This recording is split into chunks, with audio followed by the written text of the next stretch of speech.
Hello hello hello.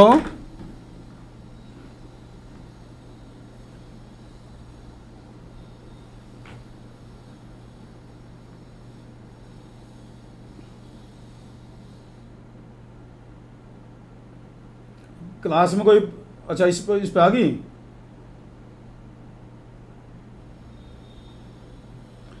Connection में कोई दिक्कत आ गई भाई, मेरे को पता नहीं चल पाया कहाँ से स्टार्ट होनी थी ना।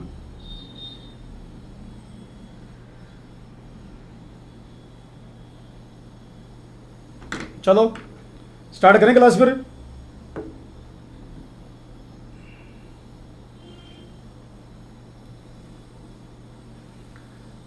तो थोड़ा टाइम लग गया। हाँ, नया नया मैं बताना, पिछली बार भी नया नया सीख रहा था मैं चीज़ों को।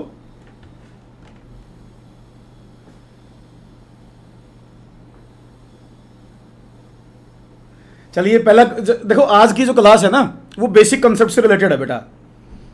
इसमें मतलब बहुत हाई फाई क्वेश्चन नहीं डाले मैंने, बिल्कुल बेसिक क्वेश्चन डाले हैं, ताकि एक बार ना दिमाग में आपके जो कंसेप्ट हैं वो रिवाइज हो जाएं, और उसके बाद फिर हम हायर क्वेश्चंस करेंगे। नेक्स्ट डीपीपी आपने देखी होगी, बहुत अच्छी बना रखी है मैंने। टोटल मैं इसमें 4 डीपीपी डिस्कस करने वाला हूँ, 2 मैंने डाल रखी हैं, 2 और मैं डालूंगा। तो आज की जो क्लास है वो बेसिक बिल्कुल आसान आसान चीज़ें हैं, ताकि दिमाग में पूरा रिवाइज हो जाए, फिर उसको आगे अच्छे क्वेश्चनों में हम अप्लाई कर पाएँ। तो क्लास स्टार्ट करते हैं। तो बेटा पहला क्वेश्चन देखिए आप लोग, इसमें क्या कर रखा है। इसने क्या कहा, make free body diagram. Free body diagram बनानी है।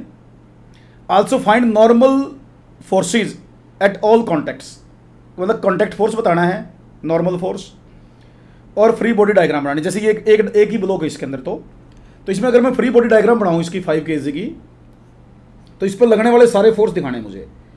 ये ग्राउंड है भाई, तो इसमें कौन से फोर्स लगे। ऊपर से मैंने इस पर 30 न्यूटन का लगा रखा है भाई, 30 न्यूटन ऊपर से लगाया। इसका खुद का वेट होगा, वेट इसका 5 kg के कारण 50 न्यूटन बनेगा, और ग्राउंड के कारण एक नॉर्मल रिएक्शन लगेगी भाई। ये नॉर्मल एन से रिप्रेजेंट करूंगा मैं, और ग्राउंड के ऊपर भी नॉर्मल रिएक्शन नीचे की तरफ लगेगी। तो ये तो होगी फ्री बॉडी डायग्राम। इसकी जो जो फोर्स लगे वो अपने सारे दिखा देने हैं। अब इसके अंदर आप देखोगे कि भाई ये बॉडी इक्विलिब्रियम में है, तो सारे अपोजिट फोर्स बैलेंस होने चाहिए। तो अपोजिट फोर्सेस को बैलेंस करवा दो। कौन किसके अपोजिट है देखो, 2 फोर्स नीचे लग रहे हैं और एन ऊपर लग रहा है, तो अपवर्ड फोर्स और डाउनवर्ड फोर्स आपस में बैलेंस करेंगे भैया। अपवर्ड और डाउनवर्ड फोर्स बैलेंस करेंगे, तो एन की वैल्यू क्या आएगी बेटे देखो इसमें, मेरे हिसाब से तो 80 न्यूटन आया इसका आंसर। 80 न्यूटन, 80 न्यूटन, तो 80 न्यूटन इसका आएगा। अच्छा, आज क्लास में शायद ना कुछ बच्चे कम ज्वाइन हो पर पाए भाई, क्योंकि वो 2-3 क्लास बना दी मैंने। अब कौन सी क्लास है, कहाँ है, वो मुझे भी हिसाब किताब नहीं आया, तो हो सकता है कुछ बच्चे कम ज्वाइन हो क्लास में आज, लेकिन कोई नहीं, देखते हैं। तो नेक्स्ट क्वेश्चन करें भाई। इसका तो आंसर आ गया, आसान है बिल्कुल, इजी होगा, आपको समझ में आया होगा।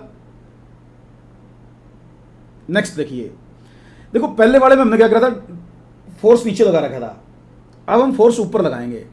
इसमें ऊपर लगा रखा है मतलब, तो देखो इसकी फ्री बॉडी डायग्राम बनाता हूं पहले। ये ग्राउंड है भाई, ये हमारी बॉडी है, इस पर 30 न्यूटन का फोर्स ऊपर लगा है। इसका वेट तो आपको पता ही हमेशा डाउनवर्ड लगता है, तो 50 न्यूटन नीचे लगेगा।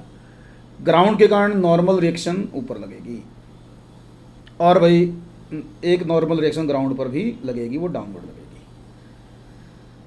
ये तो होगी एफबीडी, फ्री बॉडी डायग्राम। जो फोर्स जिस डायरेक्शन में लग रहा है वो रिप्रेजेंट कर दो।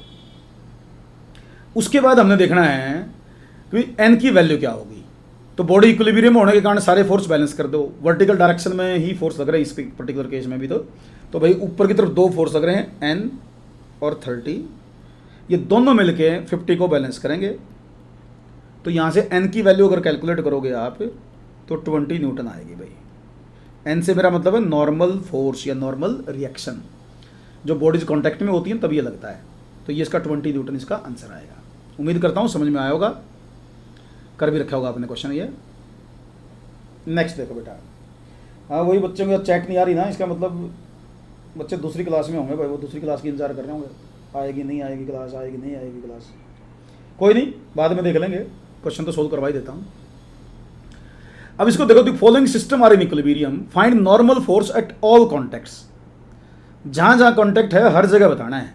तो देखो भाई, इसकी मैं एफबीडी बनाता हूँ। पहले एफबीडी ध्यान से बनानी है हमने, उसके बाद तो काम आसान हो जाता है। देखो, फ्री बॉडी डायग्राम अगर आप सही तरह बना लो ना न्यूटन्स लॉज ऑफ मोशन में, तो आधा काम आपका मतलब सोल्व कर दिया आपने, दिक्कत खत्म हो गई आपकी। तो जैसे इस बॉडी पे फोर्स दिखाने मुझे, तो इसने 40 न्यूटन का फोर्स लगा रखा है यहाँ, 40 न्यूटन का, 40 का एंगल हॉरिजॉन्टल के साथ दिखा रखा है। तो इसको मैं जैसे यहाँ एंगल इसने दिखा रखा है, मैं उसको हॉरिजॉन्टल के साथ ऊपर बना दूँ। यहाँ बनाता हूँ एंगल समझाने के लिए, ये एंगल 53। तो यहाँ कंपोनेंट निकाल लो इसका, यहाँ कंपोनेंट निकाल लो। पहले फोर्स को रिजोल्व करूँगा, उसके बाद फर्दर सोल्व करूँगा इसको मैं। तो अगर मैं यहाँ कंपोनेंट निकालूँ तो 40 cos 53, cos 53 कितना होता है? मेरे ख्याल से तो 3/5 होता होगा। तो 40 इंटू 3/5 24 बना भाई, 24 बना। ऐसे ही इधर देखो, 40 साइन 53, साइन 53 4/5 होता है। तो 40 इंटू 4/5, तो ये कितना बना भाई? 32। तो ये 32 आया। तो ऑरिजिनल फोर्स 24 है, वर्टिकल फोर्स ये आया 32। अब बाकी फोर्सेस भी दिखाने हैं मुझे, दूसरी डायग्राम में दिखाता हूँ। यहाँ इस फोर्स को, ओरिजेंटल वाले को यहाँ दिखा देता हूँ 24, वर्टिकल वाले को इधर दिखा देता हूँ 32।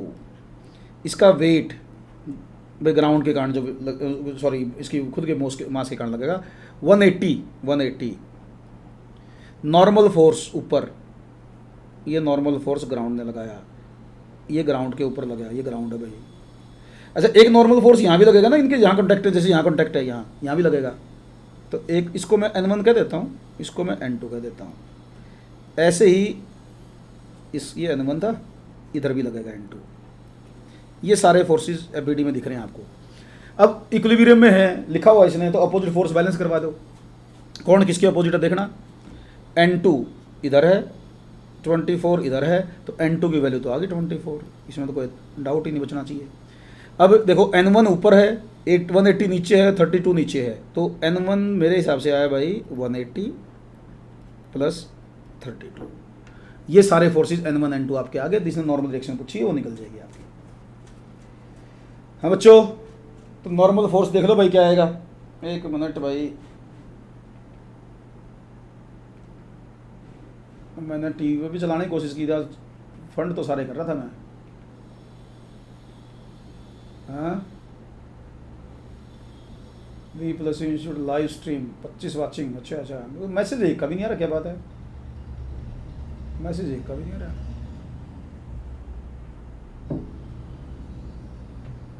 मेरे सामने भी मैंने स्मार्ट टीवी पे चला तो रखा है सिस्टम, लेकिन मुझे किसी मैसेज मिल नहीं रहे, क्या कारण आज समझ नहीं आ रहा है मेरे को।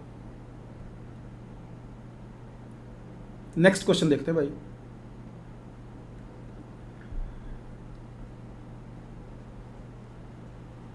हाँ, नेक्स्ट क्वेश्चन देखते हैं। ये कह रहा है following system are in equilibrium, find normal force at all contacts. ये बड़ा अच्छा क्वेश्चन है भाई, normal force at all contacts. इसमें थोड़ा सा ना ध्यान से हमने देखना है, डायग्राम को एनालाइज प्रॉपरली करना है। तो मैं इस बॉडी को बना देता हूँ पहले।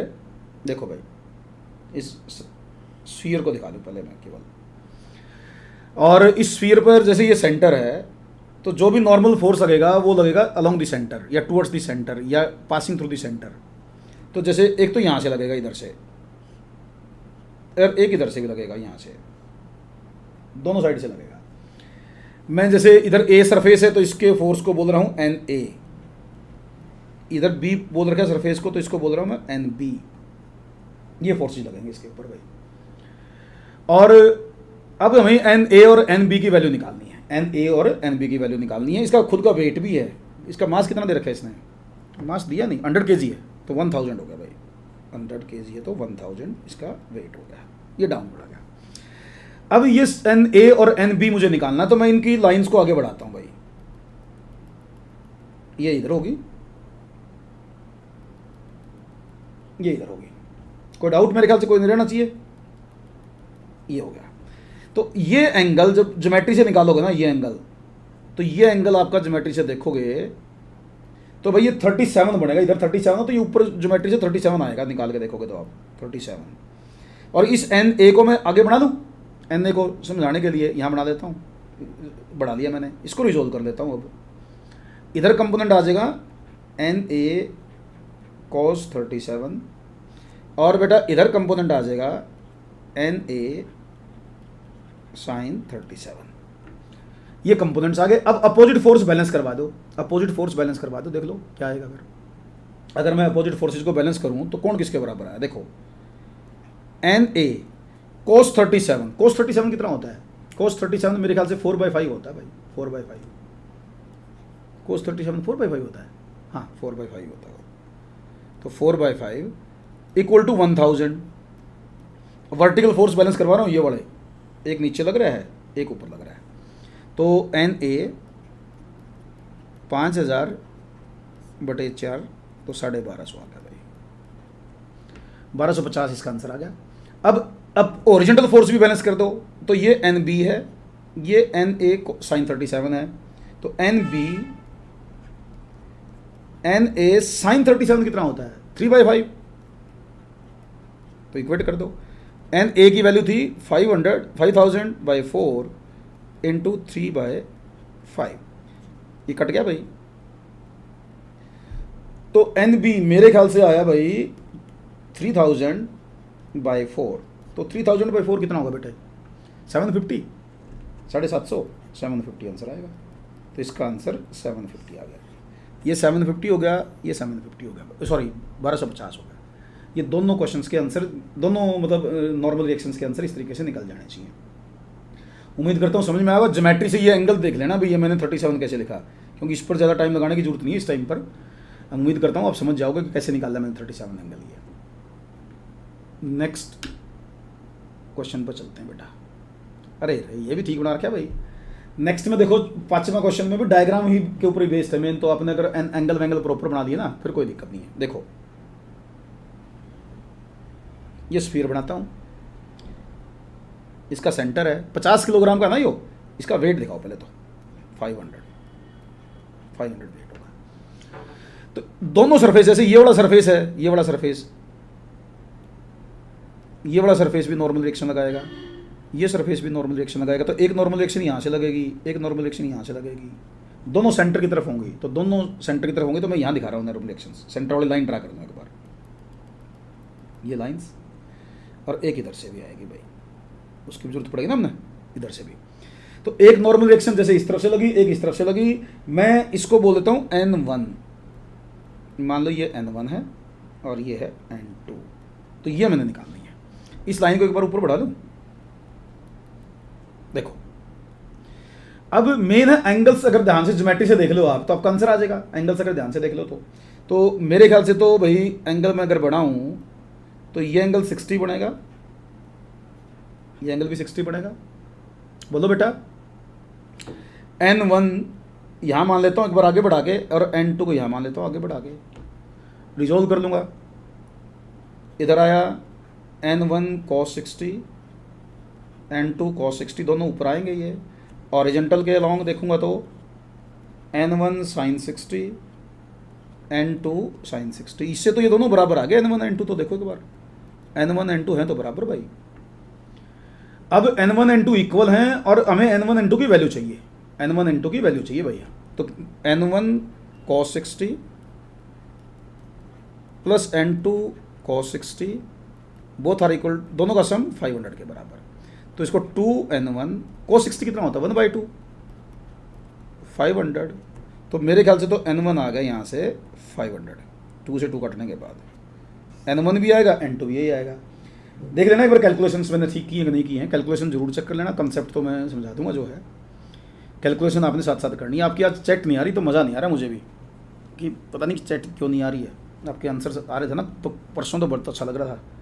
कल भी क्लास दूंगा, ध्यान रखना। कल मैं सेकंड DPP डिस्कस करूँगा, वो सेकंड वाली जो सेकंड DPP वो डिस्कस करूँगा। उसमें बहुत अच्छे क्वेश्चन हैं भाई, उसमें बहुत मज़ा आने वाला आप लोगों को, सीखने को बहुत कुछ मिलेगा उसमें। उसके बाद 2 DPP और डाल दूँगा उसमें, फिर ये जो आज वाले क्वेश्चन हैं इन सब की एप्लीकेशंस वगैरह होंगी फिर आगे चल के ना। तो 80 क्वेश्चंस की मैंने टोटल 4 DPP बनाई हैं, 80-85 क्वेश्चंस की। तो आप टाइम टू टाइम करते रहना। कल हो सकता है क्लास के एक बार देख लेना। मैं कल सैटरडे है ना, कल दिन में मैं फ्री हूँगा, तो हो सकता है क्लास में थोड़ा सा 7 बजे के आसपास ले लूँ, एक बार 7 बजे के आसपास देख लेना चैनल पे आ गए हैं कि भाई आपके पास क्लास स्टार्ट होगी क्या। नॉर्मली कोशिश तो करूँगा 8 बजे की ही, लेकिन कई बार होता है फिर सैटरडे है तो जल्दी ना ले लो। चलिए 6th क्वेश्चन देखो बेटा। 6th क्वेश्चन में भी देखो आप एक बार मेन है एफबीडी प्रॉपर बना लो, एंगल वैंगल प्रॉपर बना लो, आपका आंसर आ जाएगा। देखिए ये जैसे ये स्फेरिकल बॉडी है भाई, ये स्फेरिकल बॉडी है, इस पर 2 नॉर्मल रिएक्शन लगनी है, एक नॉर्मल रिएक्शन यहाँ से लगनी है और एक यहाँ से लगनी है भाई, एक यहाँ से लगेगी एक यहाँ से लगेगी। ये हमने ध्यान देना है कि भाई नॉर्मल रिएक्शंस जो होंगी वो किस तरीके से निकालना भाई। इसमें N1 N2 की वैल्यूज किस तरीके से निकालना। एंगल है 37 और 53, एंगल 37 और 53 है, ठीक। तो अब बेसिकली है आपकी इनकी डायरेक्शन दिखाना, डायरेक्शन प्रॉपर दिखा दोगे तो फिर वही बात फिर आएगी, कोई चक्कर ही नहीं है। जैसे सेंटर दिखा दिया करो पहले, इसमें सेंटर दिखा दो। एक नॉर्मल रिएक्शन जैसे यहाँ से लगनी है, यूँ एक मैं इसकी लाइन को आगे ही बढ़ा देता हूँ, यहाँ लगेगी वैसे तो नॉर्मल रिएक्शन, मैं इसको यहाँ दिखा रहा हूँ, लेट ये N2 है, कोई डाउट। और एक नॉर्मल रिएक्शन इधर से लगनी है, इधर से कहीं से यूँ, मैं इसकी लाइन को इधर से बढ़ा रहा हूँ, मैं लगेगी तो यहाँ से, इधर से यहाँ से ना, इस पॉइंट पर मैं इसको पहले ही आगे दिखा लेता हूँ ताकि बार बार ना बनाना पड़े मुझे ना। ये N1 N2 हो गया। वेट भी होगा ना इसका, वेट 7 kg है तो 70 हो गया भाई, 70 ये हो गया। मेन है एंगल्स, जो हमें एंगल चाहिए। इस लाइन को मैं वर्टिकल वाली लाइन को ऊपर बढ़ा रहा हूँ, एंगल को अलग कलर से दिखा देता हूँ। तो जब सोल्व करोगे ना तो ये एंगल जो बनेगा यहाँ, ये बनेगा 37 और ये जो एंगल बनेगा ये बनेगा 53। ज्योमेट्री से भाई, ज्योमेट्री देखो, ज्योमेट्री तो सोचो भाई सर यहाँ बताएंगे हमें एंगल कैसे बने, वो नहीं बेटा, वो तो देखो खुद देखो कि एंगल किस तरह बना रहा हूँ मैं, ये ज्योमेट्री से आपको आइडिया आ जाएगा कि एंगल किस तरह बने हैं। अब मेन है हमें कंसेप्ट बताना भाई। N1 को और N2 को रिजोल्व करूँगा, वर्टिकल और हॉरिजॉन्टल, वर्टिकल और हॉरिजॉन्टल। यहाँ कंपोनेंट आएगा N1 cos 37, यहाँ कंपोनेंट आएगा N1 sin 37। ऐसे ही N2 को रिजोल्व कर लो बेटे। N2 का नीचे कंपोनेंट आएगा बेटे N2 cos 53 और हॉरिजॉन्टल में आएगा बेटे N2 sin 53। ये इसके कंपोनेंट्स आ गए। मेन है इक्विलिब्रियम की कंडीशन लगानी है, वर्टिकल डायरेक्शन के फोर्स बैलेंस कर दो, हॉरिजॉन्टल डायरेक्शन के फोर्स बैलेंस कर दो, आपका आंसर आ गया। तो N1 और N2 का पहले रिलेशन निकाल लूँ मैं, हॉरिजॉन्टल फोर्सेज को बैलेंस करके, हॉरिजॉन्टल फोर्सेज को बैलेंस करके N1 N2 का रिलेशन निकाल लेता हूँ, फिर वर्टिकल डायरेक्शन में फोर्सेज को बैलेंस कर दूंगा। तो देखो बेटा, हॉरिजॉन्टल डायरेक्शन में मेरे पास आया N2 sin 53, sin 53 भाई 4/5 और N1 sin 37 3/5। तो इसका मतलब 4N2 3N1 के बराबर है, 4N2 3N1 के बराबर। बाद में इसकी वैल्यू ले लूँगा मैं, एक बार ये लिख लेता हूँ। अब वर्टिकल फोर्स और बैलेंस कर लेता हूँ, वर्टिकल फोर्सेज भी एक बार थोड़ा नीचे ले आऊँ, जगह बन जाएगी। वर्टिकल फोर्सेज में, वर्टिकल डायरेक्शन में कौन से फोर्स आए थे। वर्टिकल डायरेक्शन में आया था मेरे पास N1 cos 37, cos 37 कितना होता है, cos 37 4/5 होता है, 4/5 equal to 70 plus N2 cos 53, cos 53 कितना होता है 3/5। अब 4N1 आ गया ना, इज इक्वल टू 350, 5 से मल्टीप्लाई कर रहा हूं मैं, प्लस 3N1। अब ये है मेरे पास इक्वेशन भाई, 4N1 3N2 है, ये 3N2। अब इन इक्वेशन को मुझे सोल्व करना है। देखो इसके बाद वो बच गया मैथमेटिकल कैलकुलेशंस बेटा, मैथमेटिकल कैलकुलेशन बच गई। आप ऐसा कर लो, N2 की वैल्यू N1 में पुट कर दो इस सेकंड इक्वेशन में, तो N2 ऊपर से निकालो तो क्या आएगा, यहाँ से निकालो तो ऊपर वाले इक्वेशन से N2, इससे निकाल रहा हूँ N2 इससे आया भाई 3N1/4 और इसमें पुट कर देता हूँ बेटा। तो 4N1 is equal to 350 plus 3 into 3N1/4, ये आ गया बेटा। अब इसको सोल्व करना भाई, थोड़ा सा नीचे ले आओ, जगह बन जाए तो बच जाए तो है जगह। तो ये आ गया भाई 4N1 minus 9N1/4 is equal to 350 और एलसीएम लेकर सोल्व करो। तो 16n1 माइनस 9n1/4, ये कैलकुलेशन बेस्ड क्वेश्चन हो गया भाई। 350 कितना होगा, 4 3 12, तो ये होगा 7n1 1400। n1 तो इसमें 200 आया भाई, क्या n1 200 है, तो n1 200 ही आना चाहिए, 200 आएगा मेरे ख्याल से। तो n1 ऐसे ही n2 निकाल देना, कैलकुलेशन है इसके बाद। तो देखो मेन तो डायग्राम सही तरह बन गई, उसके बाद बैलेंस कर दो, आपका आंसर आ जाएगा। 200 आंसर आया, 200 न्यूटन। हाँ, ऐसे n2 निकल जाएगा आपका, ये n1 आ गया। नेक्स्ट क्वेश्चन पे चलते हैं। ये देखो बेटा, इसमें क्या पूछ रही है, इसमें पूछ रहा find excretion and normal force. Excretion और नॉर्मल फोर्स मुझे बताना है। तो एक्सक्रेशन और नॉर्मल फोर्स इसमें कैसे निकालूं भाई, फोर्स रिजोल्व कर लूं, सिंपल है, मैं सीधी एपीडी बनाता हूं रिजोल्व करके ही। जैसे ये है, ये ग्राउंड है, ग्राउंड पर तो वेट दिखाओ, वेट हो गया 180। 40 को रिजोल्व करना मुझे, 40 को पहले, तो 40 को, ये ग्राउंड ओरिजेंटल होगा तो यहाँ कंपोनेंट आएगा इसका 24, थोड़ी देर पहले यही आंसर था अपना, ये 32 आएगा कंपोनेंट। 40 को रिजोल्व करोगे तो ये 40 खत्म, ये 2 कंपोनेंट हो गए। 60 को रिजोल्व करो, 60 को यहाँ, ये एंगल 37 है, तो 60 cos 37 और ऊपर 60 sin 37। तो इसके कंपोनेंट्स यहाँ दिखा लेता हूँ एक बार मैं दोबारा डायग्राम में। ये 180 था, नॉर्मल रिएक्शन नहीं दिखाया मैंने अभी तक, इसमें ध्यान रखना। यहाँ नॉर्मल रिएक्शन भी था ग्राउंड के दोबारा, वो भी पूछा इसमें, वो भी निकालना पड़ेगा। ये n था, जो 24 है उसको मैं यहाँ दिखा रहा हूँ, 24 को। 32 नीचे की तरफ था, उसको मैं यहाँ दिखा रहा हूँ। ये ओरिजेंटल cos 37 कितना होता है, cos 37 4/5, तो 12 cos 60 4/5, 12 4 48 हो गया, तो क्या 48। और sin 37 60 3/5 36, ये 36 हो गया। ये तो होगी फोर्सेस की वैल्यू। अब एक्सप्रेशन कौन प्रोड्यूस करेगा भाई, एक्सप्रेशन तो ओरिजेंटल फोर्सेस प्रोड्यूस करेंगे ना। तो M A is equal to horizontal force, total horizontal force देख लो कितना है।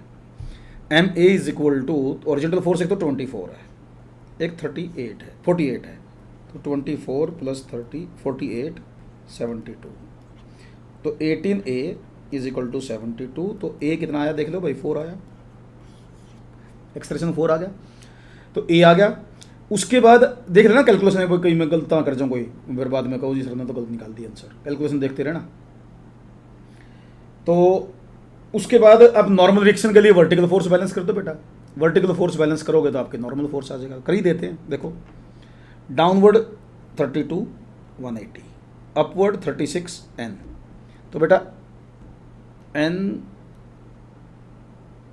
+ 36 इज इक्वल टू 32 + 180, तो n कितना है भाई 180, 4 माइनस हो जाएगा इसमें, तो 28 32 + 180 - 36, तो इसमें से 4 बैलेंस हो जाएगा, मतलब वो आया 176 न्यूटन। 176 न्यूटन बचा मेरे ख्याल से, -4 बच गया ना, तो 180 में से -4, तो 176 न्यूटन मेरे हिसाब से तो ये है। फिर भी कैलकुलेशन चेक कर लेना भाई, कैलकुलेशन जरूर चेक कर लियो। एक बार एक क्वेश्चन में मैंने कैलकुलेशन गलत की थी, आप लोगों ने ध्यान नहीं दिया, मैंने उसका आंसर बताया, प्रिंस ने मेरे को बता दिया था उसका आंसर, वैसे तो उसका मैसेज आ गया था, तो कैलकुलेशन चेक कर लेना। 8th क्वेश्चन देखो बेटा, question number 8, find the expression and normal force. तो एक्सप्रेशन और नॉर्मल फोर्स, तो एपीडी बनाएंगे तो समझ में आएगा भाई। ये वेज है, ये फिक्स्ड है वेज, तो इस बॉडी की एपीडी बनाओ, इस बॉडी की। तो इस बॉडी का वेट के सीधे कंपोनेंट दिखा दूं मैं, वेट के कंपोनेंट्स, वेट के कंपोनेंट दिखा रहा हूं। तो 100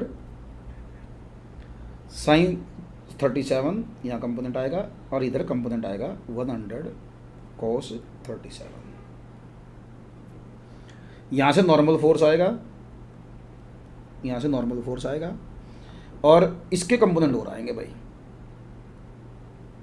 ये एक फोर्स कितना है 120, ये एंगल है 37, तो ये होगा 120 साइन 37 और इधर बेटे 120 कोस भाई साइन कहाँ से आ गया कोस, यहाँ साइन 37, ठीक है। अब ये कोस है भाई, ध्यान रखिए, मिटा दो एक बार, साफ साफ लिख ही देता हूँ। ये था 120 कोस 37। अब ये देखो एक बार, तो ये फोर्स ज़्यादा है या ये फोर्स ज़्यादा है? एक्सप्रेशन तब आएगा ना जब ये फोर्सेस जो नीचे है और ऊपर है उनमें से कौन सा ज़्यादा है, उसके हिसाब से एक्सप्रेशन की डायरेक्शन डिसाइड होगी। तो वर्टिकल और इस पहले पूरी फोर्सेस की वैल्यू निकालो भाई। मेरे हिसाब से तो ये बनेगा पहले 60, ये 60 बनेगा, कितना बनेगा 60 बनेगा, कितना बनेगा देखिए एक बार। हाँ ये कितना बना भाई, निकालना इसकी वैल्यू, पूरी वैल्यू निकालते बेटा। 100 3/5 60 बना, 60, तो ये 60 हो गया। ये कितना बना 120 कोस 37 4/5 24 96 बनाए। तो ऊपर की तरफ होगा 96। इसकी डायग्राम मैं यहाँ अलग से बना देता हूँ एक्सप्रेशन निकालने के लिए। ये 96 है, ये 60 है। अब ऊपर की तरफ फोर्स ज़्यादा है तो एक्सप्रेशन ऊपर की तरफ होगा। तो एम में फ्रिक्शन है नहीं, फ्रिक्शन को नेगलेक्ट करके चलाएंगे, ध्यान रखना फ्रिक्शन नहीं कंसिडर कर, दे नहीं रखा है तो मान नहीं रहे हम फ्रिक्शन। तो M A is equal to 96 minus 60, M कितना है इसका 10, तो 10A इज इक्वल टू 36, तो A इज इक्वल टू 3.6 आ गया। तो A की वैल्यू आ गई 3.6। अब A की वैल्यू निकल गई, उसके बाद N की वैल्यू और निकालनी बेटा। अब N तो सीधा डायग्राम में दिख रहा है, वैसे मुझे डायरेक्टली बता सकते हो आप N। देखो N है ये इधर और ये इसके अपोजिट है, एक ये ऊपर भी है, ये फोर्स ऊपर भी है। ये कितना पड़ेगा 120 साइन 37, तो 120 इंटू 3/5 24 72, ये 72। तो ये जैसे n के अपोजिट, n की डायरेक्शन में 72 है, नीचे की तरफ ये कितना बनेगा 80, ये 80 बनेगा। ऐसे कैसे हो सकता है? हाँ ठीक है 8, ये नीचे 8 आ गया। तो भाई n plus 72 is equal to 80, तो n होगा केवल 8 न्यूटन, 8 न्यूटन n होगा। ये n की वैल्यू आ गई। कैलकुलेशंस हैं थोड़ी बहुत, वही बात है ना, बेसिक्स क्लियर होंगे जब सारी चीज़ें अप्लाई करना सीखेंगे। अगले जो क्वेश्चन दूंगा ना वो तो बड़े कंसेप्चुअल से क्वेश्चन दूंगा, ये इन्हीं क्वेश्चनों में मैं कैलकुलेशन करवा रहा हूँ आपसे। सेकंड DPP देखोगे ना, उसमें तो कैलकुलेशन बहुत ही कम है, उसमें तो कंसेप्ट पता होगा तो 2 लाइन में आंसर है बस, केवल 2 लाइन में सारे क्वेश्चन इस तरह के दे रखे हैं, देखना है एक बार करके। और कल तो आपकी चैट आएगी, चिंता मत करो, मुझे तुम्हारी आंसर भी दिखेंगे। आज मुझे चैट दिख नहीं रही, आज तो एक समझे ऑफलाइन वाली क्लास का ही सिस्टम होगा, ये जो तुम्हारे आंसर ही नहीं देख पा रहा तुम्हें। परसों वाली क्लास में बहुत अच्छा आया था, बार इतनी जल्दी आंसर आ देना आपके, बड़ा अच्छा लगा था मुझे। चलो नेक्स्ट क्वेश्चन को देखते हैं। इसमें यहीं रिजोल्व कर लूँ तो एक बार मैं इसको मैं यहीं रिजोल्व कर लूँ एक बार। जैसे ये 100 न्यूटन का फोर्स है, ये एंगल 53 है, ये एंगल 53 है। तो पहले तो वेट का कंपोनेंट निकाल लूँ मैं यहीं, कुछ काम थोड़े ना, स्पेस ज़्यादा बच जाएगा मेरे पास फिर। तो यहाँ वेट के कंपोनेंट निकाल लूँ, तो 50 साइन 37 है, ये आएगा 40, ये 50 नहीं, ये आएगा 30, ये 30 आएगा कंपोनेंट, और ये आएगा अपना 40 कंपोनेंट। ऐसे 100 को रिजोल्व करूँगा भाई मैं इसको, 100 को। अब ये एंगल 53 है, देखो एक बार, ये एंगल 53 है, तो इसके पैरेलल एक लाइन है यहाँ, ये फोर्स में ओरिजेंटल मान के चलूँगा 100 वाला ना, और ये वाला फोर्स ओरिजेंटल है, ये फोर्स ओरिजेंटल है, ये ध्यान रखना। तो ये एंगल भी 53 बनेगा, जैसे ये एंगल है, ये एंगल है। तो यहाँ ये हो गया भाई 53 बनेगा, तो ये होगा 60 और ये होगा 80। रिजोल्व करने के बाद 100 को रिजोल्व करोगे तो ऊपर की तरफ 60 है, ये 60 है, ये 40 है। तो इसका मतलब m में इज इक्वल टू 60 माइनस 40, और m इसका 5 है, तो 50A इज इक्वल टू 20 और a इज इक्वल टू 2/5.4 आया।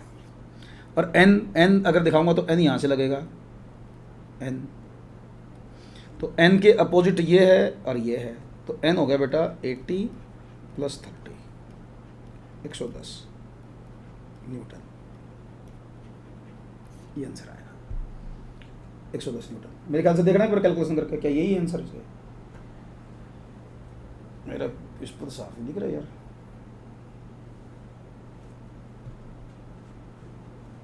ये फोर्स, ये समझे एंगल कितना ये बनता होगा ना एंगल, जैसे ये ओरिजेंटल हो गया, ये इसके पैरेलल हो गया, तो वही बनेगा एंगल, तो कॉरस्पॉन्डिंग एंगल बन जाएंगे अल्टीमेटली ना। इस लाइन को अगर आगे बढ़ाऊंगा मैं, जैसे ना इस लाइन को आगे बढ़ाऊंगा तो ये एंगल 53 बन जाएगा, ये 53 तो ये 53 बन जाएगा अल्टरनेट से। चलो कॉरस्पॉन्डिंग से, सॉरी कॉरस्पॉन्डिंग से नेक्स्ट पे चलते हैं भाई। आज टेंशन वाले क्वेश्चन आ गए, ये नॉर्मल फोर्स थे, अब टेंशन वाले फोर्स देख लेते हैं भाई। टेंशन वाले, ये कहते हैं following system are in equilibrium, strings are massless and unless mentioned. अच्छा ठीक है, जब तक ना बोले जाए। Find the tension in all strings, तो दोनों स्ट्रिंग्स में टेंशन बतानी है। देखो एक तो इसमें और एक इसमें, दो जगह टेंशन बतानी है। तो आप इक्विलिब्रियम कंडीशन लगा दो, इसमें इक्विलिब्रियम कंडीशन लगा दो। तो जैसे ये नीचे वाली रस्सी की बात करता हूँ मैं, नीचे वाले की ये है, जैसे यहाँ एक तो है 30 न्यूटन का फोर्स, एक इसका वेट है भाई 70 का। यहाँ मान लो टेंशन है T1, नीचे वाले ब्लॉक की एबीडी बना दो, केवल नीचे वाले ब्लॉक की एबीडी बना दो, तो इसके ऊपर आ गया भाई T1 हो गया 100 न्यूटन, T1 तो 100 न्यूटन हो गया। पूरी रस्सी में देखो, जब तक मासलेस है ना पूरी रस्सी में, तो हर जगह टेंशन सेम होगी, पूरी रस्सी में हर जगह टेंशन सेम होगी। अब 5 kg की और बना दो एबीडी, 5 kg की। बेटा देखो यहाँ लगेगी T1, ऊपर वाली रस्सी की टेंशन को मैं बोल रहा हूँ T2, और इसे खुद का वेट भी है भाई, इसका वेट होगा 50। अब इसके अंदर भी इक्विलिब्रियम, सारे फोर्स बैलेंस करेंगे वर्टिकल डायरेक्शन के, तो T2 is equal to T1 plus 50। तो T1 की वैल्यू है 100 प्लस 50, तो 150 न्यूटन आंसर आ गया बेटा, 150। ये इसका आंसर बनेगा। दोनों में रस्सी में टेंशन, एक में 100 की आ गई, एक में 50 की आ गई, 150 की आ गई। तो इक्विलिब्रियम कंडीशन लगानी और कुछ नहीं इसमें। नेक्स्ट देखते हैं, ये है अच्छा क्वेश्चन। इसमें थोड़ा सा करवाया तो रखा मैंने वैसे क्लास में, फिर भी ये क्या कह रहा है, एक यूनिफॉर्म रोप है, मास m की, length l, find tension at a distance x from the ceiling. ऊपर से x लेना है, ऊपर से x, जैसे यहाँ टेंशन निकालनी है मुझे, यहाँ ऊपर से x डिस्टेंस पर, तो यहाँ टेंशन चाहिए मुझे। तो पहले मैं लीनियर मास डेंसिटी निकालूंगा इसके, linear mass density, total mass by total length होती है लीनियर मास डेंसिटी। फिर मैं इस पॉइंट पर टेंशन निकालना चाहता हूं, तो इसके लिए इक्विलिब्रियम कंडीशन लगा दूं। इसके नीचे जो वेट होगा ना वो निकालना पड़ेगा उसके लिए मुझे। इसके नीचे वेट, ये पूरे पोर्शन का वेट, इस पोर्शन का वेट कितना बनेगा बेटे, मास इसका बनेगा m/l। इसकी लंबाई कितनी बनेगी, ये l - x इसकी लंबाई है, तो इसका मास बना ये, तो वेट बना g से मल्टीप्लाई करके। तो अगर मैं ये जो पोर्शन है इस पर इक्विलिब्रियम कंडीशन लगाऊं, तो नीचे फोर्स लगा ये m/l, l - x इंटू जी, और ऊपर फोर्स लगी टेंशन, तो t और ये बैलेंस कर दो, तो ये आंसर आ गया भाई, m/l, l - x इंटू जी, ये आ गया इसका आंसर। तो अपोजिट फोर्स बैलेंस करना और कुछ नहीं, बस इसमें सिंपल है। अच्छा मैंने करवा रखा है वैसे क्लास में क्वेश्चन, लेकिन मैंने क्लास में पता क्या करवाया था, नीचे से x लिया था, लोअर पॉइंट से x डिस्टेंस लेके लिया था। अच्छा इसमें जैसे चलो इसने टेंशन पूछी, अगर मैं आपसे x के साथ टेंशन का ग्राफ पूछूं तो ग्राफ बना सकते हो आप, टेंशन का ग्राफ विद x ऊपर से ही लेना आपने, टेंशन का ग्राफ x के साथ अगर कोई पूछे तो कितना कैसे बनाओगे भाई। मेरे ख्याल से तो इस तरह का होगा, जैसे सबसे ऊपर टेंशन होगी मैक्सिमम, ये माइनस का होगा ना इसमें, देखो ये कुछ यूँ बनी टेंशन, देखो एक बार आप T is equal to bracket खोलोगे तो mg माइनस mg/l into x. Negative slope है, पॉजिटिव इंटरसेप्ट है, नेगेटिव स्लोप पॉजिटिव इंटरसेप्ट, तो नीचे आते आते जीरो हो जाएगी, ये आ जाएगा graph, straight line, negative slope और पॉजिटिव इंटरसेप्ट का ग्राफ आ जाएगा। अगर ग्राफ भी पूछता तो यूँ टेंशन का x के साथ। उम्मीद करता हूँ समझ में आया होगा। नेक्स्ट क्वेश्चन पे चलते हैं, नेक्स्ट क्वेश्चन पे चलते हैं। इसमें भी अपोजिट फोर्स बैलेंस करवाने हैं अपने, अपोजिट फोर्सेज बैलेंस करने हैं। देखो भाई जैसे यहीं सी डायग्राम में सोल्व करने की कोशिश करता हूँ, ये टेंशन में मान लेता हूँ T1 है और इसमें टेंशन मान लेता हूँ मैं T2 है। वेट इसका 550 न्यूटन नीचे की तरफ है। अब इनको रिजोल्व करता हूँ बेटे, मैं रिजोल्व करता हूँ। ये एंगल 37 बनेगा, ये एंगल 53 बनेगा, इतना तो समझ जाओगे ना आप। तो यहाँ T1 cos 37, यहाँ T2 cos 53, और ऐसे ऊपर की तरफ दोनों को रिजोल्व करो, दोनों कंपोनेंट ऊपर भी निकाल दो। T1 sin 37 and T2 sin 53। अब T1 T2 के दो अननोन हो गए तो दो इक्वेशन बनानी पड़ेंगी। तो पहले ओरिजिनल फोर्सेस बैलेंस कर देता हूँ मैं, और ओरिजिनल फोर्सेस बेटे क्लास ले रहा हूँ। T1 cos 37, तो T1 cos 37 कितना होगा भाई 4/5। T2 cos 53 3/5, तो 4T1 is equal to 3T2। तो ये हो गया बेटे T1 T2 का रिलेशन। अब वर्टिकल फोर्स बैलेंस कर दो। T1 sin 37 3/5, T2 sin 53 4/5, किसके बराबर, डाउनवर्ड फोर्स के बराबर, 50 के बराबर। तो यहाँ से आपके पास क्या आया 3T1 plus 4T2 is equal to 250। अब ये दो इक्वेशन आ गई, इनको सोल्व कर लो, आपका आंसर आ जाएगा। इन दोनों इक्वेशन को सोल्व कर दो। T1 T2 को ये एक एलिमिनेट करके दूसरा आंसर निकाल लो, ये इक्वेशन बना के मल्टीप्लाई करो, जो भी मेथड है, मतलब सिंपल मैथमेटिक्स। तो यहाँ से T1 T2 के आंसर आ जाएंगे आपके। इधर 12th क्वेश्चन, 13th देखो बेटा, 13th क्वेश्चन देखो। 13th में क्या कह रहा है ये कह रहा है the following system are in equilibrium, strings are massless unless mentioned, find tension in all strings. दो स्ट्रिंग है भाई, दोनों में टेंशन बतानी है। तो देखो बेटा, मैं यही रिजोल्व कर दूँ इस डायग्राम में ही। इसका वेट बढ़ाओ पहले, तो सबसे पहले तो वेट बढ़ाओ 50। लेट यहाँ टेंशन है बेटे T1 और यहाँ टेंशन है बेटा T1 T2। अब T1 को रिजोल्व करना पड़ेगा, T2 तो ओरिजेंटल है ही। तो ये यहाँ अगर मैं इस लाइन को बढ़ाऊँ तो ये एंगल 53 बनेगा, यही बढ़ा दूँ मैं 53 बनेगा बेटा। तो यहाँ कंपोनेंट आया T1 cos 53, ऊपर आया T2 नो T2 sin 53। 37 से ही बना सकते थे आप, ध्यान रखना, मैंने 53 ले लिया एंगल, तो वो कोई जरूरी नहीं जो मैंने लिया वही आप लोग दूसरा भी ले सकते हो। तो पहले T2 निकल जाएगा, यहाँ T2 sin 53 होता है भाई 4/5 इज इक्वल टू 50। तो T2 हो गया बेटा 50 × 5/4, तो 12.5 और गुना में 5 62.5 होगा, मल्टीप्लाई करके देख लो भाई। अब रह गया T1 तो आसान सा है। T1 आ गया T2 cos 53 कितना 3/5। इसको यूँ लिख लो 50 × 5/4 T1 की वैल्यू इंटू T2 की वैल्यू 3/5।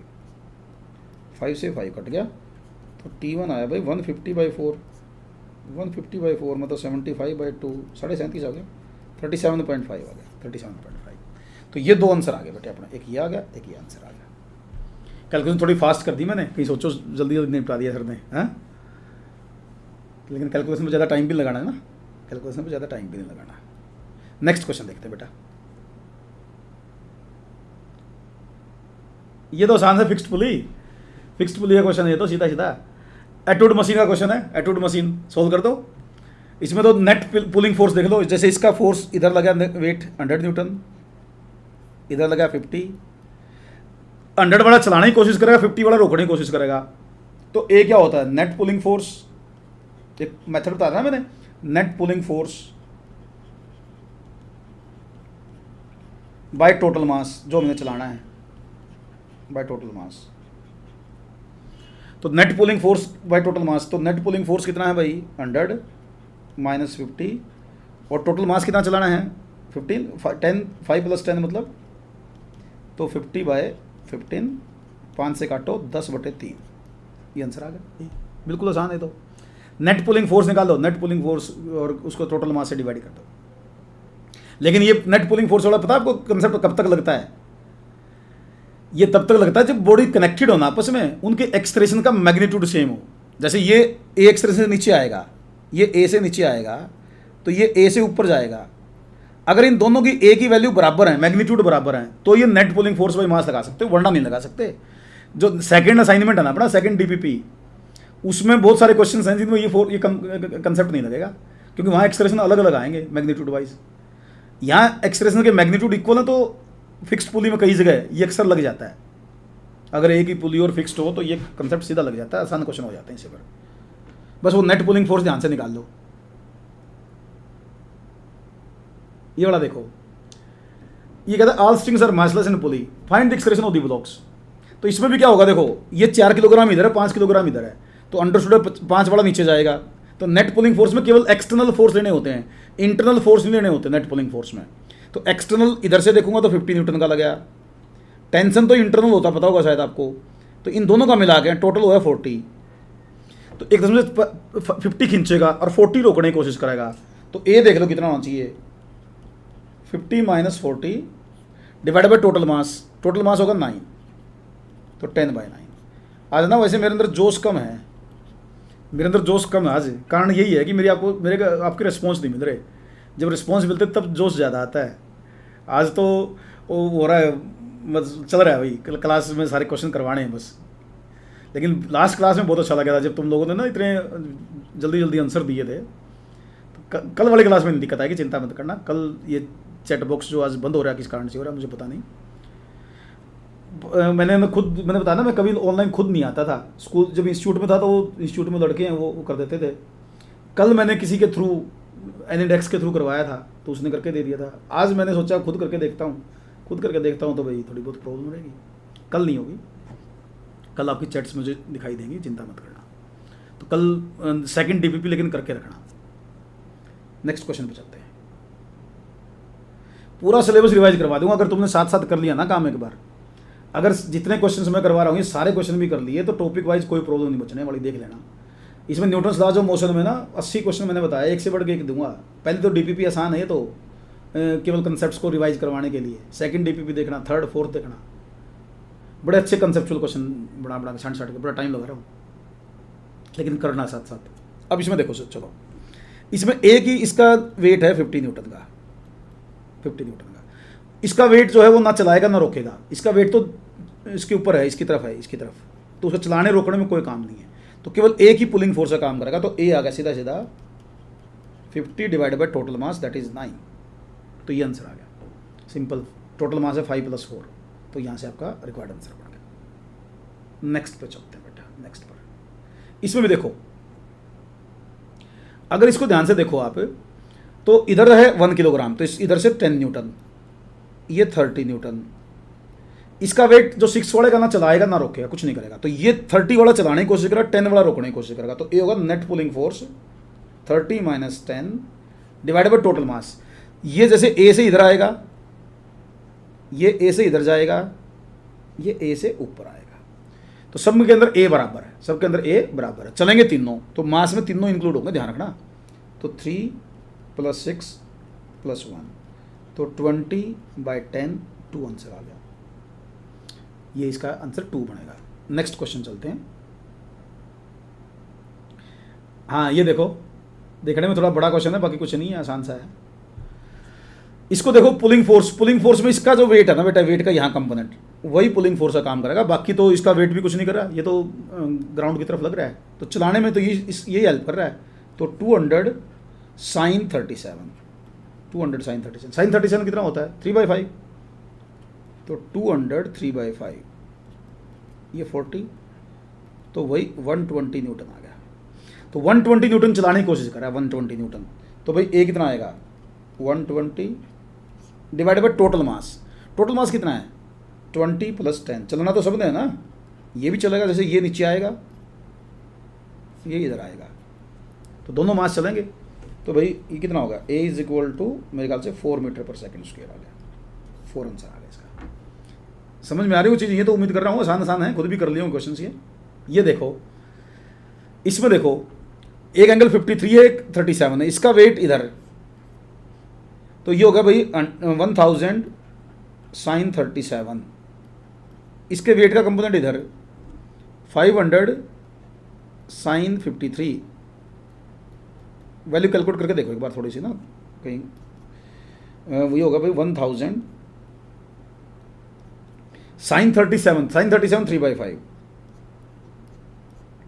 200 तो 600 हो गया, तो इधर हो गया 600, ये 600 हो गया, और ये 500 4/5 ये 400 हो गया, तो इधर होगा 400, इधर 400 है सोल्व करने के बाद, ये 600 है, तो इधर चलेगा सिस्टम, ये इधर आएगा, ये इधर आएगा, तो ए कितना आया 600 माइनस 400 डिवाइड बाय 150, तो 200 बाय 150 4/3, ये आंसर आ रहा है इसका।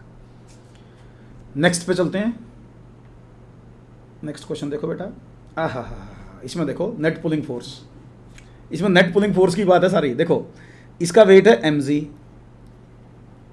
इसका वेट mg, अब इसके वेट का यहाँ कंपोनेंट आएगा एक, इधर टेंशन नहीं ले रहा मैं, आपने बात नोट की होगी ना, मैं इन क्वेश्चंस में कहीं भी टेंशन का जिक्र नहीं कर रहा, क्योंकि टेंशन एक इंटरनल फोर्स होगा सिस्टम के लिए, पूरे सिस्टम को इकट्ठा देख रहे हैं ना, सारे मासेस को मिलाकर, तो इंटरनल फोर्सेस जो होते हैं वो नेट पुलिंग फोर्स का काम नहीं करते, वो तो इक्वल एंड अपोजिट होते हैं, तो इसलिए मैं केवल एक्सटर्नल वेट की बात कर रहा हूँ, तो एक्सटर्नल फोर्स ले रहा हूँ।